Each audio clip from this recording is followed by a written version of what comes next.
Hola, ¿qué tal? Muy buenas noches. Muchas gracias por su sintonía. Soy Glenda Umaña. Un honor contribuir con el periodismo de Guatemala. Hay un enfrentamiento con el sector privado. Esto quizás suena un poco duro. ¿Ustedes qué piensan? El que varias empresas y empresarios guatemaltecos hayan reconocido su contribución, o sea, que aportaron dinero a las campañas electorales, en el último caso al presidente, a la campaña del actual presidente Jimmy Morales, ha impactado a muchos en Guatemala. Varios representantes de compañías, como hemos visto, han reconocido su error, mientras otros condenan estas acciones protagonizadas por esos empresarios.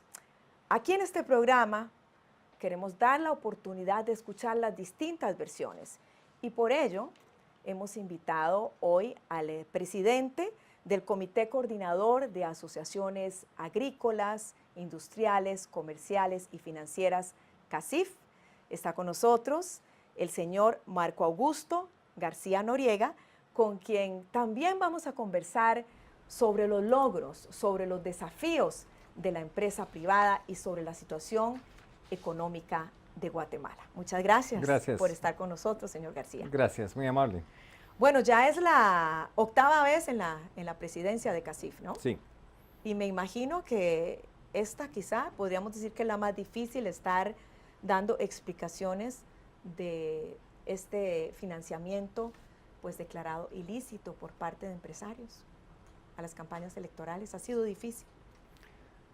Bueno, no es difícil verlo desde el punto de vista jurídico, es difícil atacarlo desde el punto de vista publicitario, porque yo siempre he mantenido de que las acusaciones se revierten en el momento de los debates y el único que puede decidir si es una persona es culpable o es inocente es un juez. Pero lamentablemente lo que se ha dado aquí en Guatemala es que acusan a cualquier individuo, muchos medios de prensa atacan, se ataca a través de los medios también de redes que es muy común, y desprestigian a la persona y la condenan públicamente. Pero esa persona seguramente ni ha sido indagado por primera vez ante un tribunal y mucho menos se ha llevado a un juicio donde al final el juez decide si realmente hay o no hay delito. Bueno, justamente en esa defensa, cuéntenos un poquito más lo que no vemos, lo que no sabemos. Por ejemplo, ¿en qué momento Marco Augusto García se da cuenta de que se cometieron por parte de algunos empresarios estas acciones declaradas ilegales? Yo me di cuenta desde el momento en que hace muchos años, en el periodo anterior, teníamos una campaña muy complicada y iba a quedar, las encuestas lo favorecían así, el señor Valdizón, que está ahora arrestado por el FBI y tiene que enfrentar juicio en Estados Unidos. En ese momento, ante esa amenaza, muchos empresarios decidieron financiar a una persona y otros a otras, que representaran por lo menos una lucha contra la impunidad, una lucha contra la corrupción, que era lo contrario a lo que reflejaba la imagen de ese candidato, Manuel Valdizón. Y ese fue el origen de todo esa gran amenaza que existía en ese momento. Estoy convencido de que si no se hubiera hecho lo que se hizo en ese momento, tal vez el futuro de Guatemala estuviera en otras manos y probablemente no estaríamos conversando el día de hoy. ¿Y qué le han comentado los empresarios que participaron en este financiamiento sobre las razones? Bueno, mire, esto se deriva de una acusación, básicamente, donde se dice de que el financiamiento es anónimo. Pero yo hasta este momento, yo no he encontrado en qué consiste lo anónimo, cuando todo el mundo sabe de dónde viene. Y ya se reconoció públicamente. Es que no había ni necesidad de reconocerlo, se sabía de dónde venía. Y segundo, ahí no hay anonimato hasta donde yo me recuerdo el texto de la Real Academia Española, del diccionario de la Real Academia Española. El segundo tema es si el origen es de origen lícito, el dinero es de origen lícito o no es de origen lícito. Y aquí es todo dinero de origen lícito. Con una acción ilícita. La acción es haber dado y no haber recibido una factura por parte del partido político y que ellos no lo tuvieran contabilizado.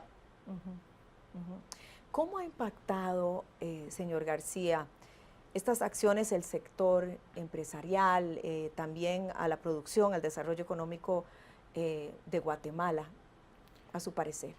En mi opinión es realmente una molestia el hecho de que cualquier inseguridad, para poder invertir en Guatemala se requiere una certeza jurídica y una certeza también física. Si falta la certeza jurídica, nadie va a invertir en Guatemala.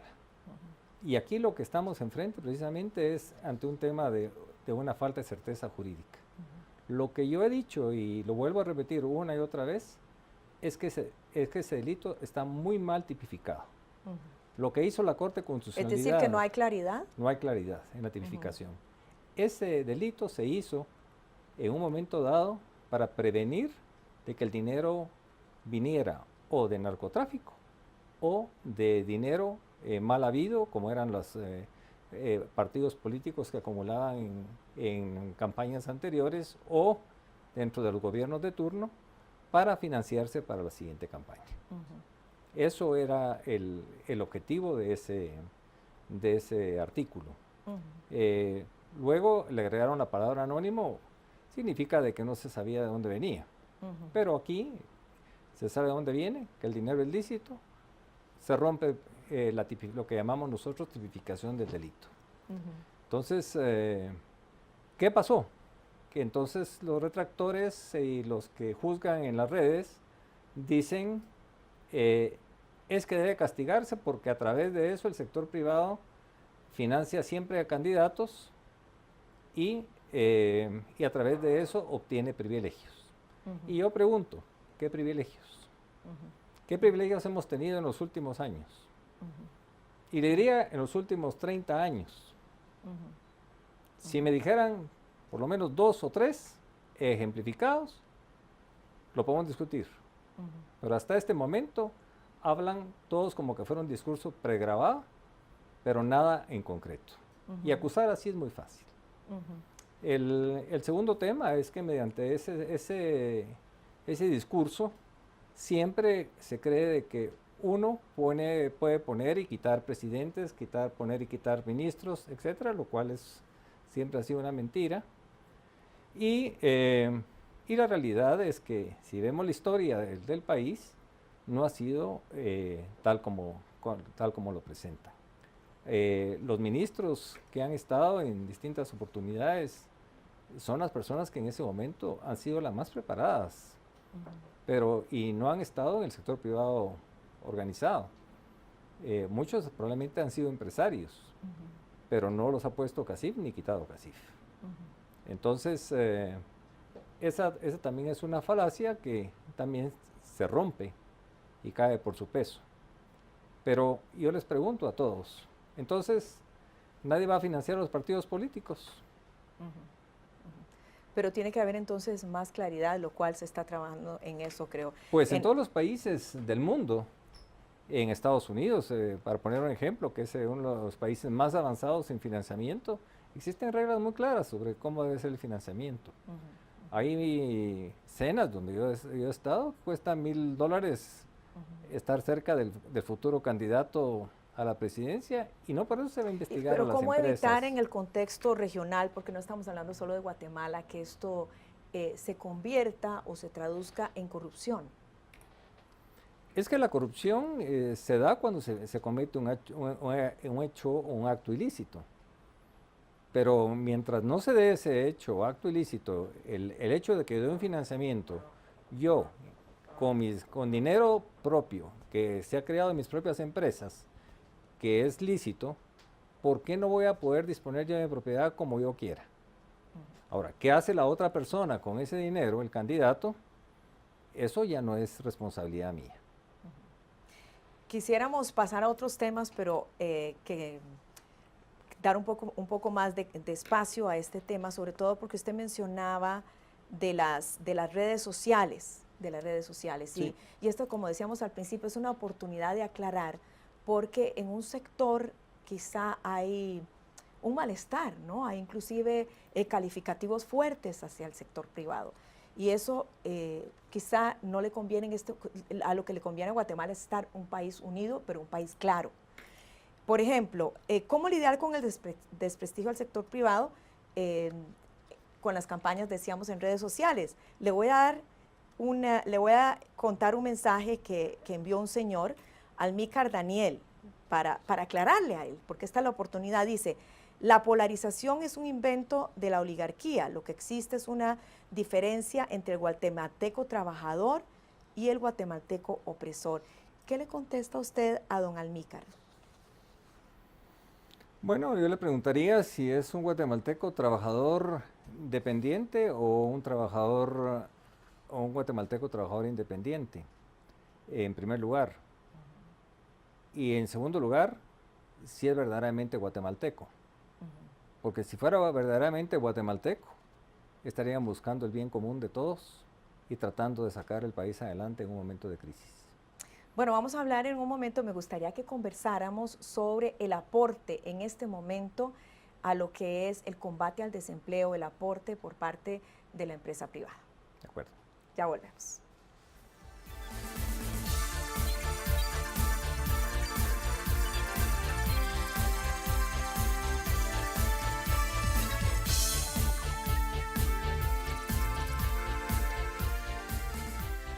A todos los que se están uniendo a esta entrevista, muy buenas noches. Estamos dando oportunidad el día de hoy al presidente del Comité de Asociaciones Agrícolas, Industriales, Comerciales y Financieras, CACIF, para que conteste también algunos cuestionamientos que se han dado, como estábamos anteriormente exponiendo. Él estaba contestando, y ahora también vamos a pasar a otros temas sobre la actualidad guatemalteca, el desempleo, la baja también en el crecimiento económico. ¿Y qué está haciendo, señor García, la empresa privada, y qué puede hacer en este momento para combatir el desempleo, sobre todo en los jóvenes? Sí, desafortunadamente es un fenómeno que se principió a dar desde el año pasado, y deberíamos empezar con el tema nuevamente de la certeza jurídica. Si no hay certeza jurídica, no hay inversiones. Inversiones extranjeras hay muy pocas. Las mayores provienen de Colombia, que han aprovechado muy bien el Tratado de Libre Comercio entre Guatemala y Colombia. Después viene España y muy pocas que han venido de Estados Unidos, aunque Estados Unidos sigue siendo nuestro principal socio comercial. Pero ¿qué ha sucedido en este año y medio último? Los precios de los productos tradicionales que nosotros denominamos, como es el precio del azúcar, del café, de la palma africana, del hule, se han desplomado en las bolsas de valores. Y estamos trabajando en este momento con precios, diría yo, mayores a nuestros costos. Perdón, menores a nuestros costos. De tal manera que... ¿Hay pérdidas? ¿Hay pérdidas? Hay pérdidas, y hay pérdidas cuantiosas. Y muchas de las empresas están sobreendeudadas. Y como las nuevas regulaciones de los bancos establecen claramente que no solamente es necesaria las garantías, sino también la capacidad de pago. Y dentro de la capacidad de pago ven si las deudas están en dólares, o están en quetzales, o están en otra moneda. El deudor tiene que generar ese tipo de divisas en este último caso. Eso hace más complicada la situación, porque un análisis sencillo le va a determinar a cualquier banco del sistema o un banco extranjero de que no va a haber capacidad de pago. Habrá garantías suficientes, pero no habrá capacidad de pago. ¿Qué hacemos ante esa crisis? Pues tenemos también un grado de responsabilidad social, y es mantener el aparato productivo caminando. a pesar de estas pérdidas, esperando que los precios se recuperen. Los expertos nos han dicho de que esperan todavía 2 años malos, el año 19 y el año 19-20, y de ahí en adelante empezar a recuperarse los precios. Pero estamos en la tormenta perfecta, como lo denomino yo, porque nunca se había dado el caso de que todos los productos tradicionales estuvieran todos con precios tan bajos. Y eso repercute mucho en los empleos, porque es una cadena. Implica de que no se puede pagar los precios, el valor de los salarios, implica también de que no se puede contratar a nuevas personas que accesan al mercado laboral, y así como están los productos tradicionales, los proveedores también sufren, el comercio sufre, y también los bancos sufren porque no se pueden pagar las deudas. Entonces tienen que ir prorrogando los plazos. ¿Qué se puede hacer ahí? Desde el punto de vista de ustedes, ¿qué se puede hacer? Nosotros estamos tratando de mantener los empleos hasta donde sea posible de las personas, manteniendo los salarios que tienen en este momento. Pero también vemos que tenemos una infraestructura completamente destruida, que nos encarece también los transportes. Y estamos también haciendo conciencia de que estos temas son temporales y que podremos salir adelante. Pero ¿Cómo? Pues yo creo que... ¿Cuáles son las herramientas? Hay herramientas. Una primera herramienta es que el Estado empiece a invertir en obra pública, cosa que ha faltado en los últimos 3 años, porque esa es una fuente de empleo casi inmediata.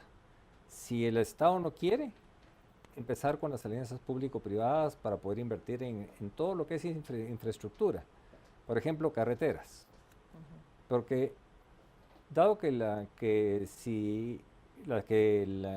presupuesto es muy limitado, pues le quita carga al presupuesto y podría dedicarse esto a todos estos gastos que nosotros denominamos, más que de funcionamiento, gastos de inversión en lo que es salud, educación, para toda la población. ¿Ustedes tienen relación directa, hay conversaciones para unir esfuerzos directamente con el gobierno?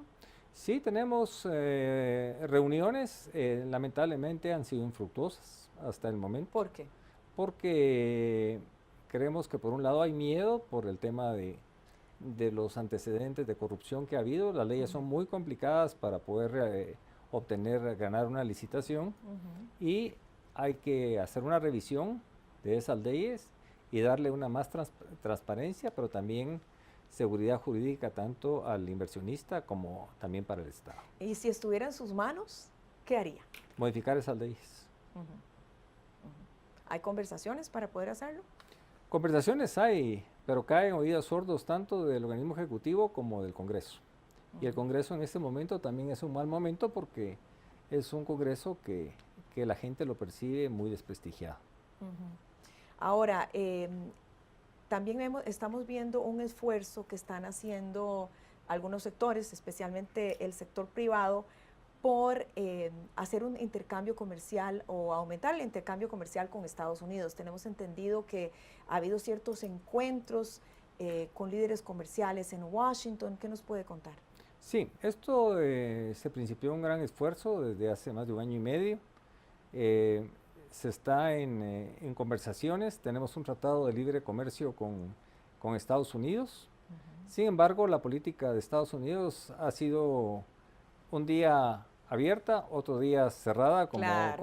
Se está viendo la repercusión de la política Trump. Sí, que es la repercusión de la política Trump.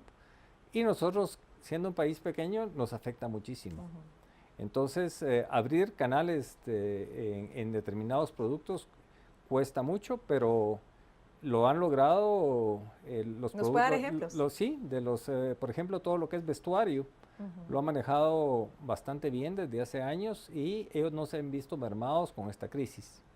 Y es uno de los medios que realmente pongo yo de ejemplo porque Y realmente es una situación que es raro encontrar, a pesar de que han habido oposición de los mismos sindicatos fuertes americanos a que continúen ese tratamiento preferencial hacia lo que son vestimentas y maquilas. Ujú. Ahora, ¿qué piensa usted de cómo enfrentar los comentarios realizados por la agencia calificadora de Nueva York, la agencia calificadora Fitch, diciendo Sí. que le preocupa mucho la situación actual, las tensiones que se han producido en el país y la repercusión en la economía? ¿Esto, por ejemplo, ha afectado este tipo de lobby, este tipo de conversaciones que ustedes han tenido a nivel internacional? No, afortunadamente no ha afectado porque el tema de riesgo país es un tema que venimos cargando desde hace muchísimos años, desde la época de la guerra y luego la época pospaz. Jamás hemos calificado eh, B más, A en unos momentos adecuados, pero luego volvemos otra vez a B, según sean las calificaciones de Fitch, porque toman en cuenta no solo el modelo económico, sino también el modelo de riesgo país. Lo que sí nos orgullece es de tener una política macroeconómica bastante estable, considerada la segunda política más estable de toda América Latina, y esto no viene de ahorita, viene de los últimos 15 a 20 años. Ujú. Pero, sin embargo, hay un desafío que se acaba de dar a conocer recientemente por las Naciones Unidas y que afecta a Guatemala. No solo afecta, o más bien está afectando, fue una difusión en el sentido de que Guatemala está de tercera en la región con países con mayor hambruna. En primer lugar está en Bolivia, está Nicaragua y Guatemala está de tercero. ¿Cómo enfrentar, un poco yéndonos a la proyección hacia la población que está padeciendo de hambruna, el hecho de que se diga que Guatemala está en tercer lugar en la región? Cuando usted ve este dato, ¿cómo se siente? ¿Qué pasa por su mente y qué acciones se pueden tomar? Bueno, es un tema de preocupación. Nosotros tenemos un programa, dos programas, diría yo, que uno es Educando a la Niña, eh, que ha sido muy importante, y otro es Mejores Familias. Eh, Cuéntenos un poquito de eso. bueno, Porque, básicamente la mujer es el centro del hogar uh-huh, y es la que puede transmitir hacia sus hijas una educación de todo tipo, desde el punto de vista también sexual, desde el punto de vista de cómo ganarse la vida, pero el hecho de no tener la educación cambia totalmente la cultura. Cuando se tiene educación, y más si va toda la familia, ya exigen educación, ya exigen salud, ya va cambiando las culturas en las distintas regiones.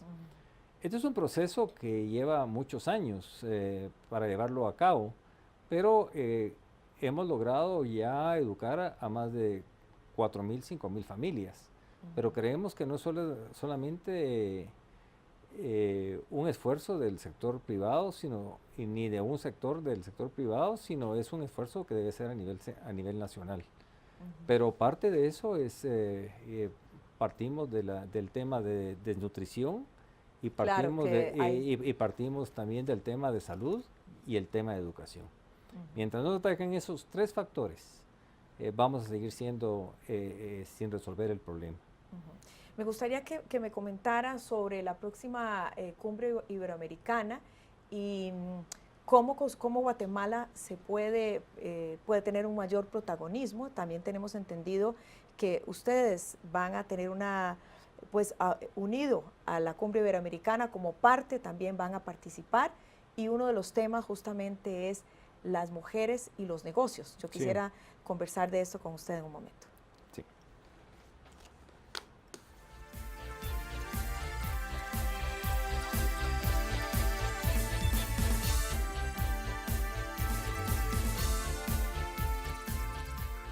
¿Cuáles son las oportunidades que el sector privado ofrece o quiere ofrecer a las mujeres para que tengan un mayor desarrollo, mujeres, por ejemplo, en los negocios. Anteriormente seguimos en esta entrevista conversando con Marco Augusto García y conversábamos sobre el programa que ustedes tienen, Educando a la Niña, Educando a las Familias. Pero también van a tener un tema muy importante, es las mujeres y los negocios dentro de la cumbre iberoamericana.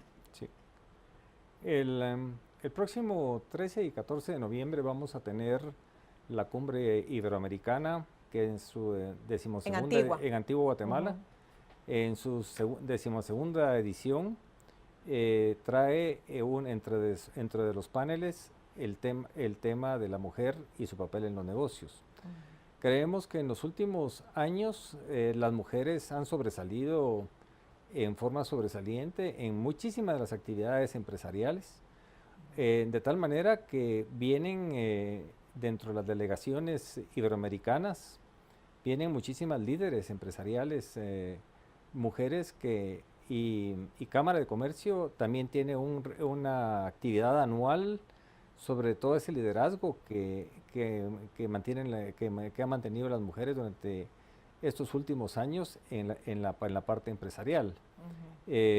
Muchas se han destacado en las áreas de gobiernos corporativos, otras se han dedicado en las áreas de cumplimiento, otras en las áreas de riesgos, otras como gerentes generales. Me impresionó ver a una presidenta de una empresa grande que realmente con las políticas y la velocidad de pensamiento que tenía era una ejecutiva de primer orden a nivel, no a nivel iberoamericano, diría a nivel mundial, de primer mundo. ¿De dónde?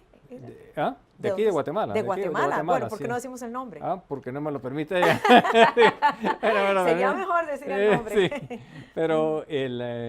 Pero así también he conocido a varias empresarias mujeres que realmente su función ha trascendido en muchísimos países del continente. Creo que va a ser esa oportunidad que se tendrá ese diálogo para que ellas mismas expongan lo que se ha hecho y eso difundirlo posteriormente. Parte del tema es que van a haber sorpresas en lo que las mujeres han logrado en tan poco tiempo. En sus estructuras organizativas y sobre todo en los éxitos, no solamente financieros, sino de tipo social que han llevado a sus empresas. Por eso es que es tan importante ese panel, que por eso no me adelanto a revelar el nombre de las mujeres, no le puedo dar nada porque si no ya no asiste ninguno. Entonces, pero creemos que es bastante importante destacar el papel. Me acuerdo yo cuando estudiaba Derecho, mis compañeras llegaron a un 50% de las mujeres. Luego fui a estudiar a Europa y igualmente eran un 60% de mujeres y 40% de hombres. Al final se graduaban ese 60% y se quedaban unos 20% de hombres que se graduaban.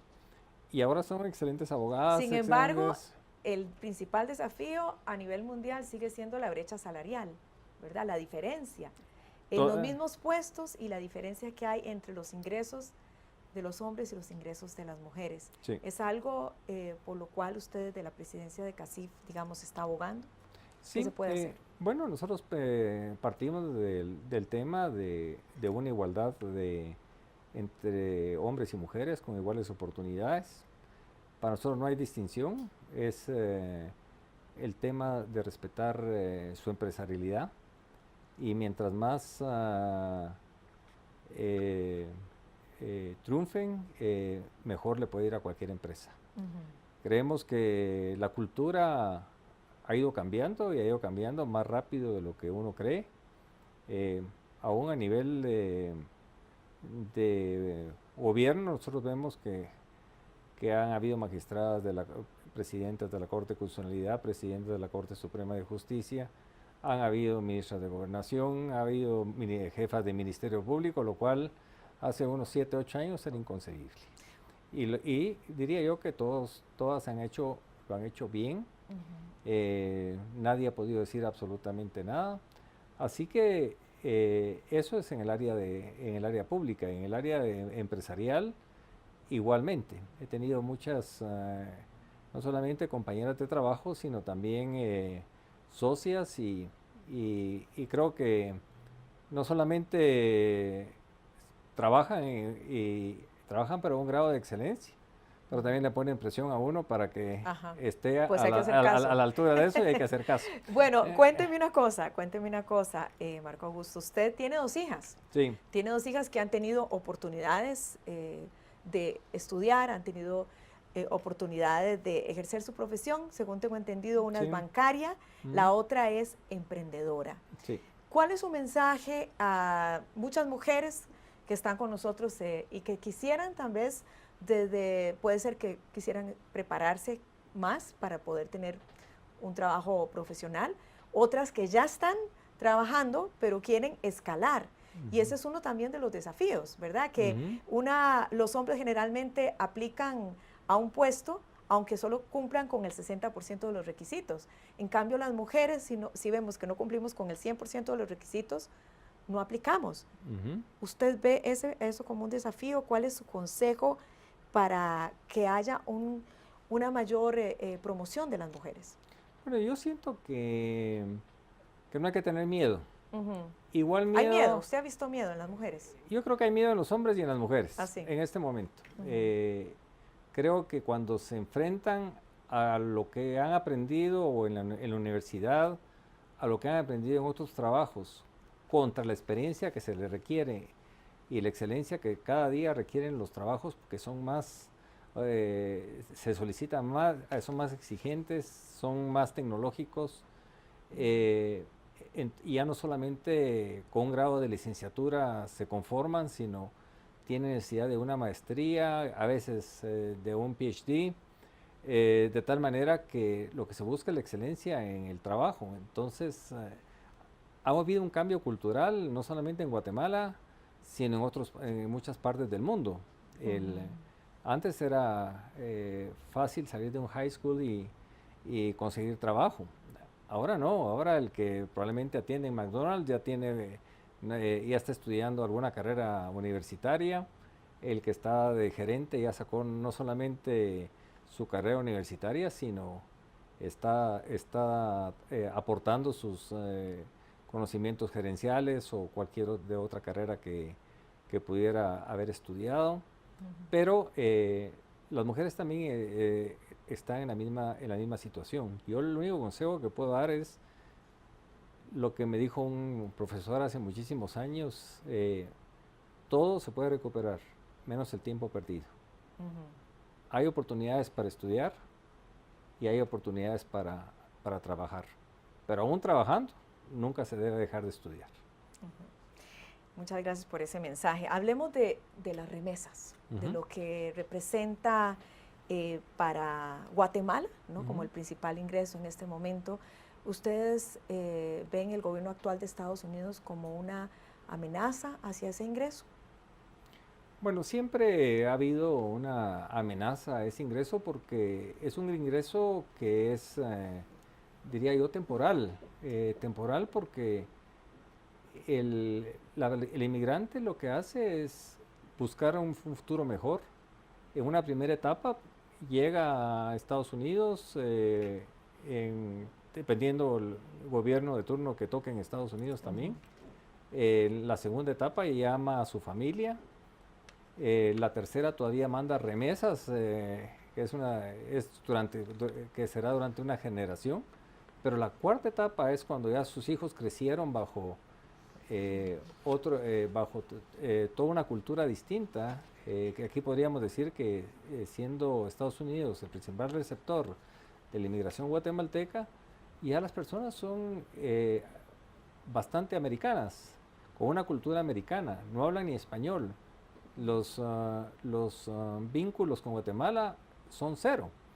De tal manera... Sin embargo, muchos han tenido que regresar en esas circunstancias dejando su familia allá. Dejando su familia allá. No solo aquí, sino sí, en toda la región. En toda la región. En Pero eso es una política que ha venido a golpear en los últimos años.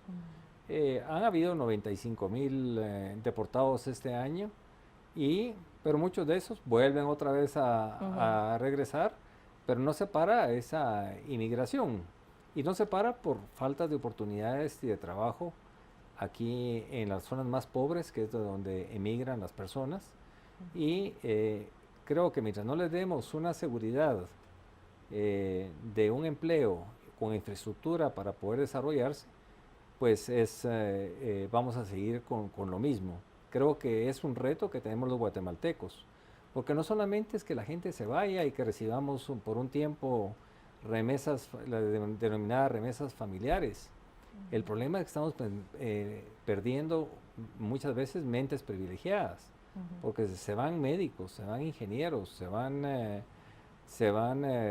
abogados, se van de todas las carreras, y son mentes que ya nunca van a volver a Guatemala, y lo peor que puede ser el país es perder a todas esas personas que podrían ser los líderes del país y de las futuras generaciones.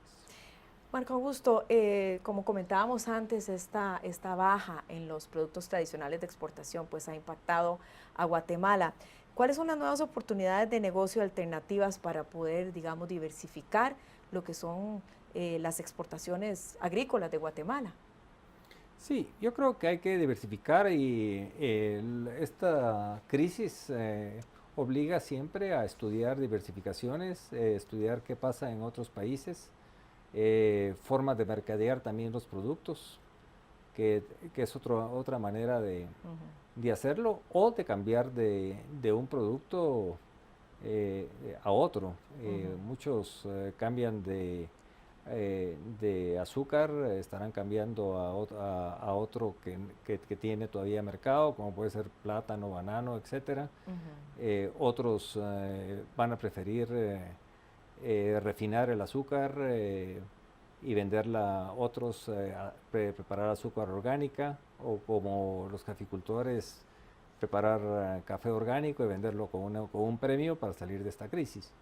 De tal manera que soluciones hay que invertir, pero no es que estamos heridos, pero no estamos heridos de muerte. Siempre nos hemos quedado trabajando en Guatemala, aún en los peores momentos, y vamos a seguir haciendo lo mejor posible y buscando alternativas para poder salir de esta crisis. Me gustaría que nos diera su punto de vista sobre el impacto que ha tenido la crisis en este momento en Nicaragua, el impacto económico a Guatemala.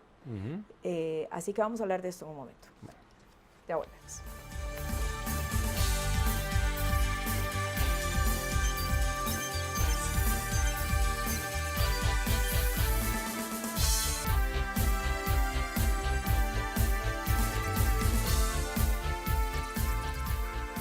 Estamos en nuestro último bloque y muchas gracias por continuar con nosotros. Hoy estamos entrevistando al presidente de CACIF, Marco Augusto García Noriega, y anteriormente quedamos con la pregunta del impacto que está, si nos puede dar ejemplos de lo que está sucediendo en Nicaragua, esta crisis que está afectando a los nicaragüenses, ¿cómo ha impactado específicamente a Guatemala? ¿Qué es lo que ustedes han visto? Bueno, el primer tema es que muchos guatemaltecos habían ido a invertir a Nicaragua, sobre todo en el área agrícola. Así como ¿qué productos?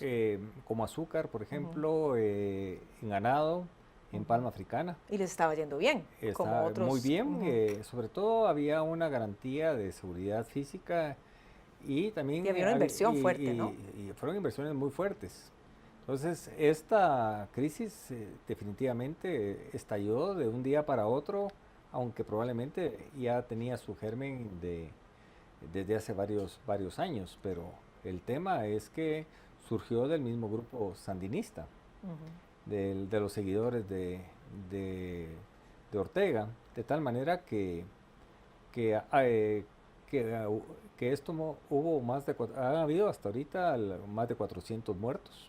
Exacto. Y estamos estuve hablando con el presidente de la patronal de Nicaragua el día viernes y están esperando ellos que esto se resuelva de la manera pacífica y de lo más rápidamente, ¿Ah, de lo sí? más rápidamente posible. Ujú. Sin embargo, hay gente, como en todos lados, extremista que no permite que las negociaciones avancen y aunque ya Pero ha habido negociaciones entre comillas, ¿no? Porque esto ha continuado la represión, sí, se ha visto claramente. sí, Ujú, ha continuado la represión, pero no obstante eso, los comercios han empezado ya a abrir.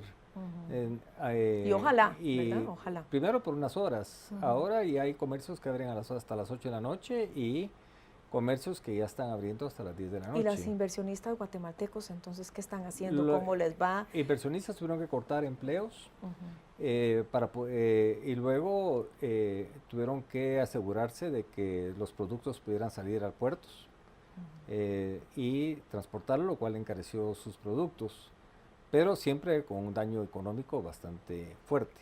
ujú, Sobre todo, tal vez el daño más fuerte que se hace es la incertidumbre, ujú, ujú, porque todos amenazan con que qué va a pasar el día de hoy. ujú, ujú, Y, y hasta este momento no hay una solución ni política interna ni de política internacional. ujú. Hay esfuerzos, pero no hay nada concreto de que se ofrezca una solución en un sentido o en el otro. Ujú. Volviendo a Guatemala y un poco retomando el tema inicial, ¿cómo acabar?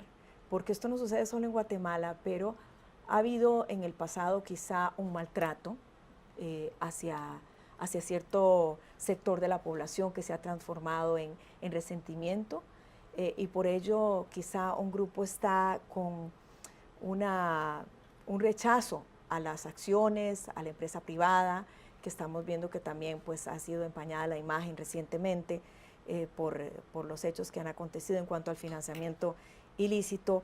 Eh, ¿Cómo acabar con esto? ¿Cómo unir a Guatemala? ¿Cómo el sector privado, cómo usted, Marco Augusto García Noriega, puede contribuir a unir a Guatemala, que haya un mayor entendimiento y que haya un trabajo conjunto, que no haya ese tipo de separación?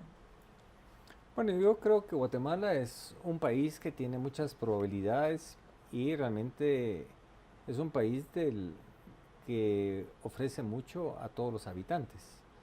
Eh, Creo que hay lugar para todos, pero la única forma de solucionar los conflictos, que no vienen de ahora, vienen de hace 2 o 3 generaciones. La gran mayoría de jóvenes que hoy a veces manifiestan no saben ni por qué se originó el problema. No habían nacido en ese momento.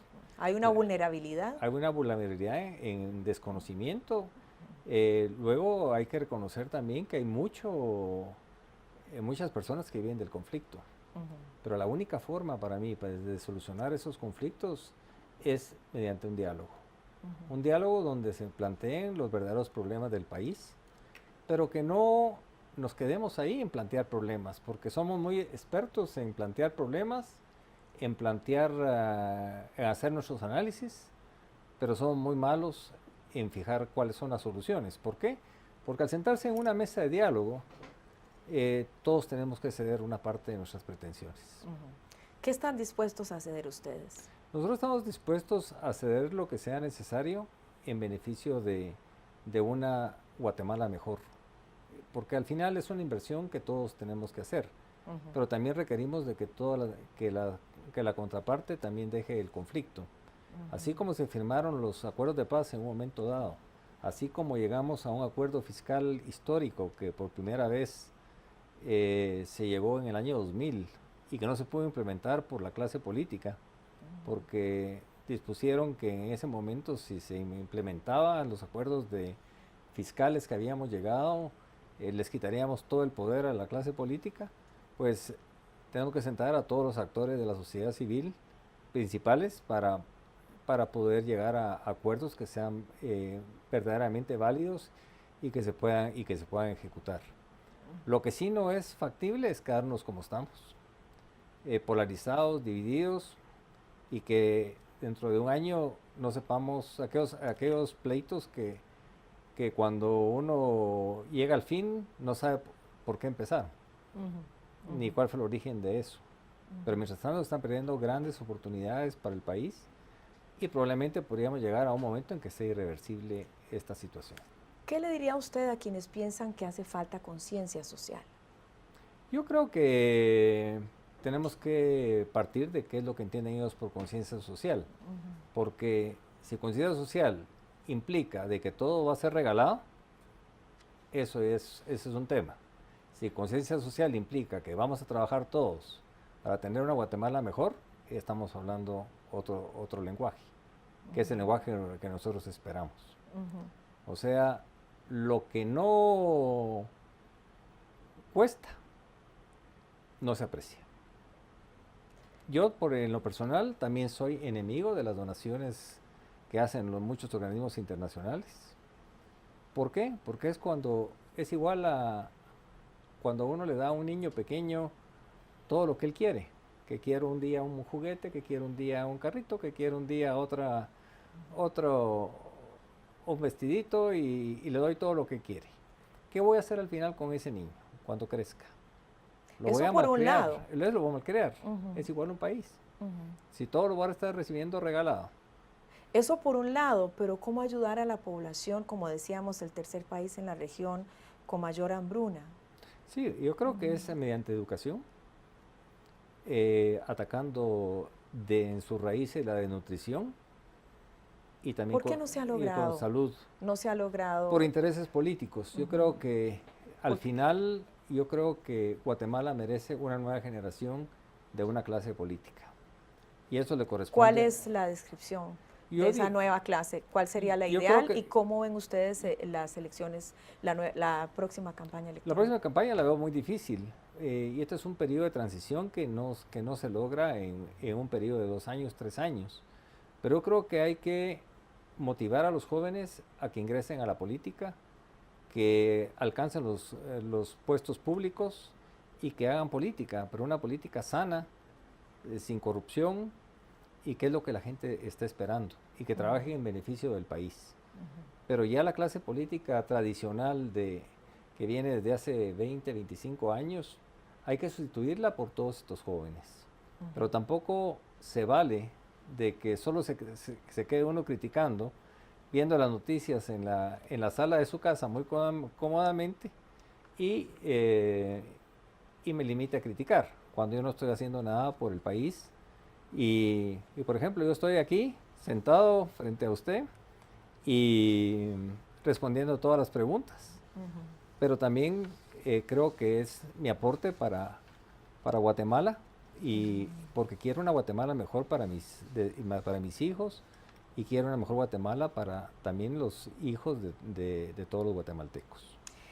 Usted hablaba anteriormente del diálogo para romper con esa división, por ejemplo, desde CACIF, como líder de la empresa privada, ¿hay algún canal directo de apertura para quienes tengan inquietudes o críticas o dudas hacia ustedes? ¿Hay algún canal abierto?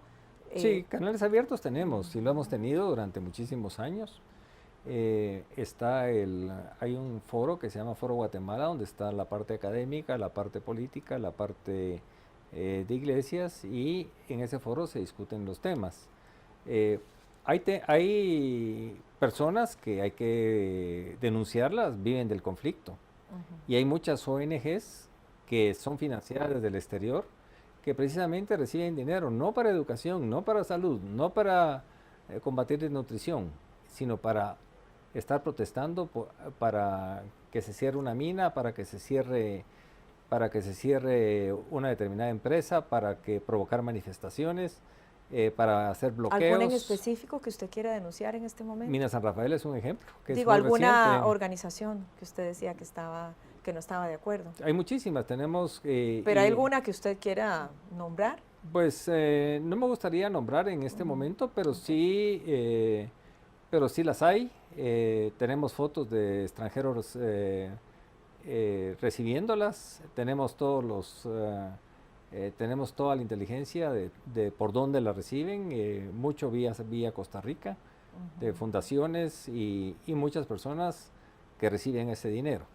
Mi propuesta ha sido siempre que las ONGs se rijan por una ley específica, que sus directores se inscriban en un registro especial, que sus ingresos también sean controlados, igual que y bancarizados, igual que cualquier empresario del sector privado, y entonces estaremos hablando el mismo idioma. ¿Qué es lo que más le ha costado a Marco Augusto García Noriega en la vida? Pues lo que me ha costado a veces es hacer comprender ideas que tal vez van contra una determinada corriente. Pero creo que el mayor triunfo es escuchar, saber escuchar. Y saber que uno no tiene siempre la verdad en las manos. Creo que hay que ser humilde y reconocer los errores, pero cuando uno está convencido de que lo que está haciendo es lo correcto, hacerlo. ¿Principal error? ¿Se acuerda de alguno que le haya afectado? Sí, creo que tuvimos errores hace muchísimos años atacando determinadas actitudes de determinadas personas. Al final creo que madurando ellos también cometieron errores y con el tiempo hemos llegado a consolidar unas buenas relaciones. Creo que creo que es el tema. Creo que de los errores se aprende muchísimo. Porque a veces es porque no se conoce a las personas, porque no ha habido comunicación. Y creo que ese es diría yo, la falta de comunicación es el principal error que a veces cometemos. Bien, muchísimas gracias. Muchas gracias por haber estado con nosotros, comentando, respondiendo, ¿no?, a muchos señalamientos también de la población respecto a la empresa privada. Muchas gracias por haber estado con nosotros en esta hora. Elena. Y gracias a ustedes, estábamos conversando con Marco Augusto García Noriega. Él es el presidente del Comité Coordinador de Asociaciones Agrícolas, Comerciales, Industriales y Financieras, CACIF. Cuéntenos qué les parecieron sus respuestas, qué les parecieron también, qué les pareció este programa. Nos encanta saber de ustedes. Muchas gracias, soy Glenda Umaña, nos vemos el próximo domingo, que tengan muy buenas noches.